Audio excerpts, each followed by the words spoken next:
ധരണീഗർഭസംഭൂതം വിദ്യുത്കാന്തിസമപ്രഭം കുമാരം ശക്തിഹസ്തം ച മംഗളം പ്രണമാമ്യഹം. പ്രിയമുള്ള ഡോക്ടർ മാരാർജി പ്രേക്ഷകരെ, ഇവിടെ ഞാനിപ്പോൾ ആലപിച്ചത് നവഗ്രഹങ്ങളിൽ ചൊവ്വയുടെ മന്ത്രമാകുന്നു. ധരണീഗർഭസംഭൂതം, ഭൂമിയുടെ ഗർഭത്തിൽ നിന്നും ജനിച്ചവനും, വിദ്യുൽ കാന്തി സമപ്രഭം, മിന്നലിൻ്റെ കാന്തിക്ക് തുല്യമാകുന്ന പ്രഭയോടുകൂടി നിൽക്കുന്നവനും, കുമാരനും സേനാനായകനും, ശക്തിഹസ്തം, കയ്യിൽ ശക്തി വേലെന്ന ആയുധമുള്ളവനുമായ ആ കുമാരനെ, സുബ്രഹ്മണ്യനെ ഞാൻ നമസ്കരിക്കുന്നു എന്നാണ്. ജ്യോതിശാസ്ത്രത്തിൽ ചൊവ്വയെപ്പറ്റി ധാരാളം ദേവതകളെ നാം ചിന്തിക്കാറുണ്ട്.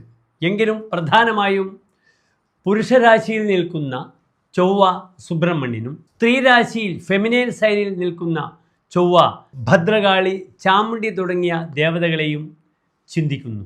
ഇവിടെ ചൊവ്വയുടെ ചാരവശാലുള്ള മാറ്റമാണ് നാം ചർച്ച ചെയ്യുന്നത്.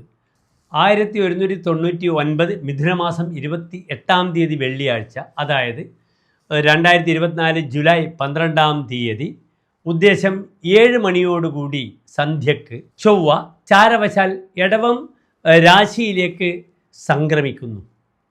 ഈ ചൊവ്വയുടെ സംക്രമം 45 ദിവസക്കാലം, അതായത് 1200 ചിങ്ങമാസം 10 2024 ഓഗസ്റ്റ് 26 മിഥുനം രാശിയിലേക്കും സംക്രമിക്കുകയാണ്.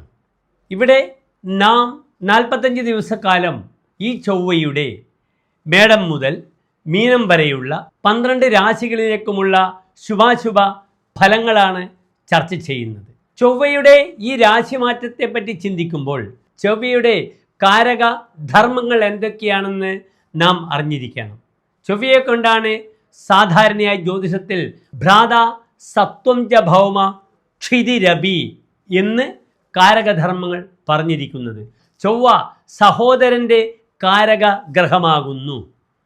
ചൊവ്വ സത്വം എന്ന ഗുണത്തിൻ്റെ ഗ്രഹമാകുന്നു. എന്താണ് സത്വം? ധീരത, സാഹസികത, ഊർജ്ജസ്വലത, ചോര കണ്ടാൽ വിറക്കാതിരിക്കുക, ധീരമായി നേരിടുന്ന ഒരു മാനസികവും ശാരീരികവുമായ അവസ്ഥയാകുന്നു സത്വം. ക്ഷിതിരഭി, ഭൂമിയും ഭൂമിയെപ്പറ്റി ചിന്തിക്കുന്ന എല്ലാ ഭാവങ്ങളും ചൊവ്വയുടെ കാരക ധർമ്മങ്ങളാകുന്നു. ഈ ശാസ്ത്രം അങ്ങേയറ്റം വികസിച്ചു കഴിഞ്ഞു. ഈ ചൊവ്വയുടെ മേൽപ്പറഞ്ഞ കാരകധർമ്മങ്ങളെ നമുക്ക് കുറച്ചും കൂടി ഇലാബറേറ്റായി ചർച്ച ചെയ്യാം. അങ്ങനെ വരികയാണെങ്കിൽ ചൊവ്വയുടെ കാരകധർമ്മങ്ങൾ യുവത്വം, സാഹസികത, ധൈര്യം, ബലം, ചുറുചുറുക്ക്, രാജത്വം, രാജ്യം ഭരിക്കൽ, സേനാനായകത്വം, യുദ്ധം ജയിക്കൽ, പട്ടാളം, ഫയർഫോഴ്സ്, ജലരാശിയിലാണെങ്കിൽ നേവിയുമായി ബന്ധപ്പെടുന്ന വിഷയങ്ങൾ, മർച്ചന്റ് നേവി, ആയുധ കച്ചവടം, ആയുധവിദ്യ, വെടിക്കോപ്പ്, ബോംബ്, ആഗ്നികമായ കർമ്മങ്ങൾ, ഇലക്ട്രിസിറ്റി, ഇലക്ട്രീഷ്യൻസ്, പ്ലംബേഴ്സ്, തെക്ക് ദിക്കിനോടുള്ള ആഭിമുഖ്യം, തെക്ക് ഭാഗത്ത് വിജയം കണ്ടെത്തുക, ഭദ്രകാളി പ്രീതി, സുബ്രഹ്മണ്യ പ്രീതി, മാംസഭക്ഷണങ്ങൾ, ലഹരി, മദ്യം, സ്ത്രീകൾ, ഡാൻസ്, ബാർ, വേശ്യാലയങ്ങൾ, സ്ത്രീപീഡനം, ആട്, കുതിരപ്പന്തയം, കാമക്രോധ, മോഹമത മാത്സര്യങ്ങൾ, അന്യരുടെ കുറ്റവും കുറവും പറയുക, അടുക്കള, ഷെഫ്, പാചകം, ബുച്ചേഴ്സ്, ഇറച്ചി വെട്ടുകാർ, വൈദ്യം, ശസ്ത്രക്രിയ, gym, body fitness, athlete, sports, mechanic, earth, agriculture, mining, forest, surveyor, land brokers, real എസ്റ്റേറ്റുകൾ, ഇതൊക്കെ ചൊവ്വയുമായി ബന്ധപ്പെടുന്ന കാരകധർമ്മങ്ങളാണ്. ഒരു ഗ്രഹത്തിന് ആയിരക്കണക്കിന് കാരകധർമ്മങ്ങളുണ്ട്. നമുക്ക് ഈ ചൊവ്വയുടെ മാറ്റം ഏതെല്ലാം രീതിയിൽ ഓരോ രാശിക്കാരിലും സ്വാധീനം ചെലുത്തുന്നു എന്ന് ചിന്തിക്കാം. ഈ ചൊവ്വ മാറുന്നത് പരസ്പരം സുഹൃത്തുക്കളായ ശുക്രനും ചൊവ്വയും പരസ്പരം സുഹൃത്തുക്കളാണ്. ആ ശുക്രൻ്റെ ക്ഷേത്രമായ ഇടവൻ രാശിയിലേക്കാകുന്നു മേടത്തിൽ നിന്ന് ചൊവ്വ സംക്രമിക്കുന്നത്. ചൊവ്വ ഏത് രാശിയിലും ഒറ്റയ്ക്ക് നിൽക്കുകയാണെങ്കിൽ അങ്ങേയറ്റം ഗുണം പ്രദാനം ചെയ്യുന്നില്ല. പക്ഷേ മേടം, വൃശ്ചികം, മകരം ഇത് ചൊവ്വയുടെ സ്വന്തം ക്ഷേത്രങ്ങളും ഉച്ചക്ഷേത്രങ്ങളുമാകുന്നു. ഇവിടെ ചൊവ്വ വളരെയധികം ശക്തിയും ബലവും പ്രദാനം ചെയ്യുന്നു. അതേ രീതിയിൽ വ്യാഴക്ഷേത്രങ്ങളിൽ ധനുവിലും മീനത്തിലും ചൊവ്വ നല്ല ഫലത്തെ പ്രദാനം ചെയ്യുന്നതാണ്. മറ്റ് രാശികളിലും ചൊവ്വ തനിച്ച് നിൽക്കുകയാണെങ്കിൽ അങ്ങേയറ്റം ദൗർബല്യത്തെ പ്രദാനം ചെയ്യുന്നു, ബുദ്ധിമുട്ടുകൾ ഉണ്ടാക്കുന്നു. മിഥുനമാസം 28-ാം തീയതിയിലേക്കുള്ള ചൊവ്വയുടെ മാറ്റം വളരെ അനുകൂലമായ ഒരു മാറ്റമാകുന്നു. ഈ മാറ്റത്തിൻ്റെ പ്രത്യേകത ചൊവ്വ വ്യാഴത്തോടുകൂടി യോഗകാരകനായി മാറുന്നു എന്ന പ്രത്യേകതയാണ്. വ്യാഴവും ചൊവ്വയും കൂടി വന്നാൽ അതൊരു നല്ല യോഗമാകുന്നു ജ്യോതിഷത്തിൽ. അതിനു മുമ്പ് ചൊവ്വ ഓരോ ഗ്രഹങ്ങളുമായി ചേർന്ന് നിൽക്കുമ്പോഴുണ്ടാകുന്ന ദിഗ്രഹ യോഗം കൂടെ നിങ്ങൾ മനസ്സിലാക്കണം.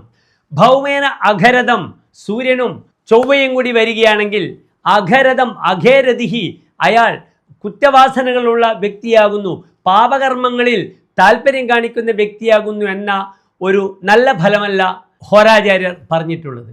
ചന്ദ്രനോട് കൂടി നിൽക്കുകയാണെങ്കിൽ കൂടസ്ത്രാസവ കുംഭമണ്യം അശിവം മാതു സവക്ര ശശി എന്നാണ് ഫലം പറഞ്ഞിരിക്കുന്നത്. സവക്രനായ ചൊവ്വയോടുകൂടി ചന്ദ്രൻ നിൽക്കുമ്പോൾ അയാൾ തൻ്റെ മാതാവിനെ അങ്ങേയറ്റം ക്ലേശങ്ങളെ ഉണ്ടാക്കുന്നു, അമ്മയ്ക്ക് അമംഗളം ഉണ്ടാക്കുന്നു എന്നർത്ഥം. അയാൾ കൂടം അന്യരെ വഞ്ചിക്കുന്ന പ്രവർത്തനത്തിൽ വ്യാപൃതനാകുന്നു, സ്ത്രീ വിഷയത്തിൽ വ്യാപൃതനാകുന്നു, ആസവം മദ്യവുമായി ബന്ധപ്പെടുന്ന വിഷയത്തിൽ അയാൾ വ്യാപൃതനാകുന്നു. കുംഭവണ്യം അയാൾ മദ്യവ്യാപാരങ്ങൾ അല്ലെങ്കിൽ പാത്രക്കച്ചവടങ്ങൾ തുടങ്ങിയ മേഖലകളിലൊക്കെ തൻ്റെ പ്രാഗൽഭ്യം തെളിയിക്കാൻ ശ്രമിക്കുന്നു. ബുധനോടുകൂടി യോഗം ചെയ്യുമ്പോൾ ദിഗ്രഹ യോഗത്തിൽ ഫലം പറഞ്ഞത് ഇപ്രകാരമാണ്: മൂലാദി സ്നേഹകൂടേഹി വ്യവഹരതി വണി ബാഹുയോദ്ധ സ സൗമ്യേ. ബുധക്ഷേത്രത്തിൽ ചൊവ്വ നിൽക്കുകയാണെങ്കിൽ അയാൾ ബാഹുയോദ്ധാവാകുന്നു, മല്ലനാകുന്നു. അയാൾ ജിംനേഷ്യം മുതലായ പ്രവർത്തനങ്ങളിൽ, കളരി, കരാട്ടെ, അതേ രീതിയിൽ ബോഡി ബിൽഡിംഗ് ഈ മേഖലകളിൽ തൻ്റെ പ്രാവീണ്യം തെളിയിക്കുന്നതാണ്. മൂലാദി സ്നേഹകൂടേഹി, മൂലമെന്നാൽ വൃക്ഷത്തിൻ്റെ മൂലഭാഗങ്ങൾ, വേര്, പൂവ്, ഇലകൾ, ഇതുമായി ബന്ധപ്പെടുന്ന വ്യാപാരങ്ങളൊക്കെ ഇദ്ദേഹം ചെയ്യുന്നു. സ്നേഹം എണ്ണയുമായിട്ട് ബന്ധപ്പെടുന്ന ആയുർവേദ എണ്ണ കാച്ചുക തുടങ്ങിയ പ്രവർത്തനങ്ങളിൽ ഇയാൾ വ്യാപൃതനാകുന്നു. കൂടമെന്നാൽ മദ്യവുമായിട്ട് ബന്ധപ്പെടുന്ന വ്യാപാരങ്ങളും കാര്യങ്ങളും. ഇദ്ദേഹത്തിന് കാശുണ്ടെങ്കിൽ ഇദ്ദേഹം ബാർ സ്വന്തമായിട്ട് നടത്തും. ഇദ്ദേഹത്തിന് കാശില്ലെങ്കിൽ ധീരനായി നല്ലൊരു ബാർ ബോയിയായി കൗണ്ടറിൽ കാശ് വാങ്ങാനുള്ള മിടുക്ക് പ്രകടിപ്പിക്കുന്ന ഒരാളായിരിക്കും. ഇനി ശുക്രനുമായി യോഗം ചെയ്യുമ്പോൾ ഗോപോ മല്ലോദ ദക്ഷ പരയുവതിരഥ ദ്യൂതകൃത്സാസുരേഡ്ഡി എന്നാണ് ഫലം പറഞ്ഞിരിക്കുന്നത്. അയാൾ ഗോപനാകുന്നു, പശുക്കളുമായി ബന്ധപ്പെടുന്ന വിഷയത്തിൽ അയാൾ വളരെ സമർത്ഥനാകുന്നു. ഞാൻ നേരത്തെ സൂചിപ്പിച്ച മല്ലയുദ്ധത്തിൽ ശാരീരികമായിട്ട് മികവ് പുലർത്തുന്ന മേഖലകളിൽ അയാൾ തൻ്റെ ബുദ്ധിയെയും ശക്തിയെയും ഉപയോഗിക്കുന്നു. പരയുവതിരഥ, അന്യ യുവതിയിൽ രതി താല്പര്യം പ്രകടിപ്പിക്കുന്നു. പല ജാതകത്തിലും ചൊവ്വയും ശുക്രൻ കൂടെ യോഗമുള്ള ജാതകത്തിൽ വിദേശത്ത് ലേഡീസ് ബാറുകൾ നടത്തി ധാരാളം കാശുണ്ടാക്കുന്ന ആളുകളെ നാം കണ്ടിട്ടുണ്ട്. ഇവൻറ്റ് മാനേജ്മെൻറ്റ്, സ്ത്രീകളെ മുന്നിൽ നിർത്തിക്കൊണ്ട് ചെയ്യുന്ന എല്ലാവിധ സർക്കസുകളിലും ഇവർ താല്പര്യം കാണിക്കുന്നു. ദ്യൂതകൃത്, അയാൾ ചൂതുകളി, ഇന്നത്തെ ഷീട്ട് മുതലായ കളികളിലും വളരെയധികം താല്പര്യം കാണിക്കുന്നു, അതിൽ മുന്നിട്ടിറങ്ങുന്നു. ഇനി ശനിയോടുകൂടി യോഗം ചെയ്യുമ്പോൾ ദുഃഖാർത്ഥ അസത്യസന്ധ സവിതൃതനിയെ ഭൂമിജെ നിന്ദിത, ഇയാൾ വളരെയധികം ദുഃഖിതനാകുന്നു, അസത്യങ്ങൾ പറയുന്നു, സത്യസന്ധമല്ലാത്ത കാര്യങ്ങളിൽ ഇയാൾ ഏർപ്പെടുന്നു. നിന്ദിത, പല രീതിയിലും അപമാനിതനാകുന്നു തൻ്റെ പ്രവർത്തനങ്ങൾ കാരണം. ഇനി അടുത്തതായി ഏറ്റവും അധികം നന്മകൾ പ്രദാനം ചെയ്യുന്ന ഒരു യോഗമാണ് നാം ചർച്ച ചെയ്യുന്നത്. ഈ യോഗമാണ് മിഥുനമാസം 28-ാം തീയതി ജൂലൈ 12-ാം തീയതി ചൊവ്വ ഇടവൻ രാശിയിലേക്ക് വരുമ്പോൾ വ്യാഴവുമായി ചേർന്നുണ്ടാകുന്ന ദിഗ്രഹ യോഗം. വ്യാഴവും ചൊവ്വയും തമ്മിലുള്ള യോഗം ഒരു നല്ല യോഗമാകുന്നു. പുണ്യധ്യക്ഷ സജീവേ ഭവതി നരപതി പ്രാപ്തവിത്തോ ദ്വിജോവ. ഈ യോഗമുള്ള വ്യക്തിക്ക് പുണ്യ അധ്യക്ഷ, തൻ്റെ പുരം, പട്ടണം, താനുമായി ബന്ധപ്പെടുന്ന മേഖലകൾ ഇവിടെയൊക്കെ അധ്യക്ഷ സ്ഥാനം പ്രദാനം ചെയ്യുന്നു. അദ്ദേഹം അധ്യക്ഷനാകുന്നു, ചെയർപേഴ്സൺ ആകുന്നു. നരപതി പ്രാപ്തവിത്ത, രാജാവിൻ്റെ എല്ലാ ആനുകൂല്യങ്ങളും ആ വ്യക്തിക്ക് ലഭിക്കുന്നു. ദ്വിജഹാവ, 2 ജന്മമുണ്ടാകുന്നു. അയാൾ ജനിക്കുന്നത് ഒരച്ഛൻ്റെ മകനായി ജനിച്ചാലും മറ്റൊരച്ഛൻ്റെ സംരക്ഷണയിൽ വളർന്ന് 2 ജന്മം അദ്ദേഹത്തിന് ലഭിക്കുന്നു. സാധാരണ ദ്വിജഹ എന്നാൽ ബ്രാഹ്മണന്മാർക്കാണ് നാം പര്യായം പറയുക. കാരണം ബ്രാഹ്മണൻ ജനിച്ചു കഴിഞ്ഞ് പിന്നെ അടുത്ത അദ്ദേഹത്തിൻ്റെ ജനനം, ഉപനയനം, പൂണൂൽ കർമ്മത്തിലൂടെയാണ് അദ്ദേഹത്തിന് 2ാം ജന്മം ലഭിക്കുന്നത്. ഒരച്ഛൻ്റെ മകനായി ജനിച്ചാലും മറ്റൊരാളെ കീഴിൽ വളരുവാനുള്ള ഒരു ഗോഡ് ഫാദറായി ഭാവി മുന്നോട്ട് നയിക്കുവാനുള്ള പ്രാവീണ്യം ഈ കുജഗുരു യോഗം പ്രദാനം ചെയ്യുന്നു. പ്രിയമുള്ള പ്രേക്ഷകരെ, നാം ഇവിടെ ചർച്ച ചെയ്യുന്നത് കർക്കിടകം, ചിങ്ങം, കന്നി രാശിക്കാരുടെ ഈ ചൊവ്വയുടെ മാറ്റവുമായി ബന്ധപ്പെട്ട് കിടക്കുന്ന ശുഭാശുഭ ഫലങ്ങളാണ്. ആദ്യമായി കർക്കിടകൻ രാശി. പുണർദം നക്ഷത്രത്തിൻ്റെ അവസാനത്തെ 15 നാഴിക, പൂയം, ആയില്യം നക്ഷത്രങ്ങൾ വരുന്ന കർക്കിടകൻ രാശിക്ക് ഈ ചൊവ്വയുടെ മാറ്റം വളരെ അനുകൂലമായ ഒരു സ്ഥിതി സംജാതമാക്കപ്പെടുന്നു. കാരണം ഇവിടെ ചൊവ്വ ഭാഗ്യാധിപനായ വ്യാഴത്തോടുകൂടി 10ാം ഭാവാധിപത്യവും 5ാം ഭാവാധിപത്യവും വഹിച്ചാണ് 11ാം ഭാവത്തിൽ നിൽക്കുന്നത്. ശുഭഗ്രഹങ്ങൾക്കും പാപഗ്രഹങ്ങൾക്കും അനുകൂലമായ ഭാവമാകുന്നു 11ാം ഭാവം. ചൊവ്വയുടെ പ്രത്യേകത ഇവരുടെ കരിയർ, തൊഴിൽ ചിന്തിക്കേണ്ടുന്ന ഗ്രഹമാകുന്നു ചൊവ്വ. ആ ചൊവ്വ സുക്ഷേത്രത്തിലാണ് പോകുന്നത്. കഴിഞ്ഞ 1.5 മാസക്കാലം ചൊവ്വ 10ാം ഭാവത്തിൽ സ്വന്തം ക്ഷേത്രത്തിലായിരുന്നു. രുചകമഹായോഗം ചെയ്ത് നിന്നിരുന്നു. നല്ലൊരു യോഗമായിരുന്നു, നല്ല ഫലമായിരിക്കും സ്വാഭാവികമായും കർക്കിടകം രാശിക്കാർക്ക് സംഭവിച്ചിട്ടുണ്ടാവുക. ഇവിടെ ധർമ്മകർമാധിപന്മാരുടെ രാജയോഗമാകുന്നു. 10ാം ഭാവാധിപനായ ചൊവ്വയും 9ാം ഭാവാധിപനായ ഭാഗ്യാധിപനായ വ്യാഴവും തമ്മിലുള്ള അധ്യക്ഷയോഗം വളരെയധികം മാറ്റങ്ങൾ കർക്കിടകം രാശിക്കാർക്ക് കർമ്മമേഖലയിലായാലും സന്താന വിഷയത്തിലായാലും സംഭവിക്കുന്നതാണ്. ഇവിടെ സന്തതിപതിയാകുന്നു ചൊവ്വ, 5ാം ഭാവാധിപൻ. വ്യാഴം സന്താനകാരകനും. അതാകുന്നു ഒരു വലിയ രാജയോഗം ചെയ്ത് 11ാം ഭാവത്തിൽ നിൽക്കുന്നത്. അതുകൊണ്ട് ട്രീറ്റ്മെൻറ്റിന് പോകുന്ന ദമ്പതികൾക്ക് വളരെ അനുകൂലമായ സമയമാണ് ഡോക്ടറെ കാണാൻ. ഞാൻ പലപ്പോഴും സൂചിപ്പിച്ചു, മുത്തശ്ശനും മുത്തശ്ശിക്കുമൊക്കെ തൻ്റെ മക്കൾക്കൊരു കുഞ്ഞിക്കാല് കാണുവാനുള്ള ഒരു അസുലഭമായ സൗഭാഗ്യം വന്നു ചേരുന്നു. കർമ്മമേഖലയിലും തനിക്ക് ധാരാളം പ്രാധാന്യം കൈവരുത്തും ഈ കർക്കിടക രാശിക്കാർക്ക് ഈ കുജഗുരു സംയോഗം. ഒരു വിഷയം ശ്രദ്ധിക്കണം, ചൊവ്വ പലപ്പോഴും പരദൂഷണം പറയുന്ന ഗ്രഹമാണ്. അതുകൊണ്ട് കർമ്മമേഖലയിൽ തൻ്റെ സ്വന്തം ആളുകളെപ്പറ്റി അന്യായമായ പരദൂഷണങ്ങൾ, വേണ്ടാത്തതൊക്കെ പറഞ്ഞ് തൻ്റെ ക്രെഡിബിലിറ്റി കർമ്മമേഖലയിൽ നഷ്ടപ്പെടാതെ നോക്കണം. പ്രത്യേകിച്ച് സ്ത്രീ സംബന്ധമായ വിവാദങ്ങൾ ഉണ്ടാക്കി കൊടുക്കും ഈ ചൊവ്വ. അതുകൊണ്ട് തൻ്റെ കർമ്മമേഖലയിൽ കൂടെ ജോലി ചെയ്യുന്ന സ്ത്രീകളായാലും സൗഹൃദത്തിലുള്ള സ്ത്രീകളുമായും നല്ല ഒരു സൗഹൃദം കാത്തു സൂക്ഷിക്കാൻ ശ്രമിക്കുക. എഴുത്തുകാർക്കും ബൗദ്ധിക മേഖലയിൽ പ്രവർത്തിക്കുന്നവർക്കും വളരെ അനുകൂലമായ സമയമാണ് ഈ 45 ദിവസക്കാലം.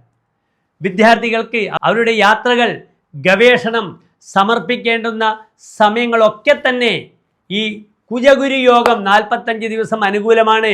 ജാഗ്രതയായിരിക്കുക. ഭദ്രകാളി ക്ഷേത്രത്തിൽ വഴിപാടുകൾ ചെയ്യുക എന്ന ധർമ്മം മാത്രം നിങ്ങൾ പുലർത്തുക. ചൊവ്വ അത്രയധികം എനർജി, പോസിറ്റീവ് വൈബ്രേഷൻസ് നിങ്ങൾക്ക് പ്രദാനം ചെയ്യുന്നതാണ്. അടുത്തതായി ചിങ്ങം രാശി. മകംപൂരം ഉത്രം നക്ഷത്രത്തിൻ്റെ ആദ്യത്തെ 15 നാഴിക വരുന്ന ചിങ്ങൻ രാശിക്കാർക്ക് ഈ കുജഗുരു യോഗം വളരെയധികം ശുഭകരമായ മാറ്റങ്ങളെ ഉൾക്കൊള്ളാൻ കഴിയുന്നു. സ്വതവേ ചിങ്ങൻ രാശിക്കാർക്ക് കഴിഞ്ഞ മെയ് 1 മുതൽ വ്യാഴം മാറി. എങ്കിലും കർമ്മമേഖലയിൽ അത്രയധികം ഒരു തെളിച്ചൽ, ശോഭനമായ ഭാവി ഇതുവരെ സംജാതമായിരിക്കില്ല. കാരണം അവിടെ വ്യാഴം അഷ്ടമാധിപനാണ്. കർമ്മമേഖലയിൽ സ്വതവേ 10ൽ നിൽക്കുന്ന വ്യാഴം അത്ര ശുഭത്വം പ്രദാനം ചെയ്യാറില്ല. ആ ഒരു അവസരത്തിലാണ് ഇവിടെ ഒരു രാജയോഗവുമായി ചൊവ്വ വരുന്നത്. ആ ചൊവ്വ 9ാം ഭാവാധിപനാണ്. വ്യാഴം 5ാം ഭാവാധിപനാണ്. മൂലക്ഷേത്ര ബലങ്ങളിലുള്ള ഈ ഗ്രഹങ്ങളുടെ യോഗം, അധ്യക്ഷ യോഗം കർമ്മമേഖലയിൽ പുത്തൻ ഉണർവ്, ഒരു വസന്തകാലം 45 ദിവസം ചിങ്ങൻ രാശിക്കാർക്ക് പ്രദാനം ചെയ്യും. മറ്റൊരു പ്രധാനപ്പെട്ട വിഷയം, ഭൂമി വാങ്ങുക, ഗൃഹനിർമ്മാണവുമായി ബന്ധപ്പെടുന്ന പ്രവർത്തനങ്ങൾ, ഇതിനൊക്കെ തന്നെ അനുകൂലമാണ്. ചിങ്ങമാസം വരാൻ പോകുന്നു. കർക്കിടക മാസത്തിൽ ഭൂമിയുമായി ബന്ധപ്പെടുന്ന രജിസ്ട്രേഷനോ കാര്യങ്ങളോ ഒക്കെ നല്ല നക്ഷത്രം നോക്കി തയ്യാറായി വെക്കുക. ചിങ്ങമാസത്തിൽ ഏറ്റവും അനുകൂലമായ ദിവസങ്ങൾ നോക്കി, നക്ഷത്രങ്ങൾ നോക്കി ശുഭകാര്യങ്ങൾ ചെയ്യുക. പ്രത്യേകിച്ച് ചിങ്ങമാസത്തിൽ ജനിച്ചവർ പുരുരുട്ടാതിയുടെ അവസാനത്തെ 15 നാഴിക, ഉത്രട്ടാതി രേവതി നക്ഷത്രങ്ങൾ ഒരിക്കലും ശുഭകാര്യങ്ങൾക്ക് അനുകൂലമായി സ്വീകരിക്കാൻ പാടില്ല.